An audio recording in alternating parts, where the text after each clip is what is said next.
मध्यरात्रीपासून सुरू असलेल्या मुसळधार पावसामुळे कल्याण शहरातील अनेक भागात पाणी साचण्यास सुरुवात झाली असून छत्रपती शिवाजी महाराज चौक आणि आंबेडकर रोड परिसरात रस्त्यावर मोठ्या प्रमाणात पाणी साचल्याचे चित्र पाहायला मिळाले। सकाळी कामासाठी घराबाहेर पडणाऱ्या नागरिकांना आणि वाहन चालकांना याचा मोठा फटका बसला। काही काळ वाहतुकीचा वेगही मंदावला।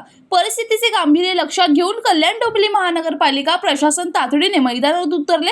केडीएमसीचे कर्मचारी आणि आपत्कालीन पथके रात्रभर पावसाचे पाणी बाहेर काढण्यासाठी काम करत असून पंपाच्या साहाय्याने रस्त्यावर साचलेले पाणी कमी करण्यासाठी युद्ध पातळीवर प्रयत्न सुरू आहेत। तसेच नाले आणि पावसाच्या पाण्याचा निचरा सुरळीत राहावा यासाठी विशेष मोहीम राबवली जात आहे। हवामान विभागाने पुढील काही तासातही मुसळधार पावसाचा इशारा दिल्याने प्रशासन सतर्क झाले आहे।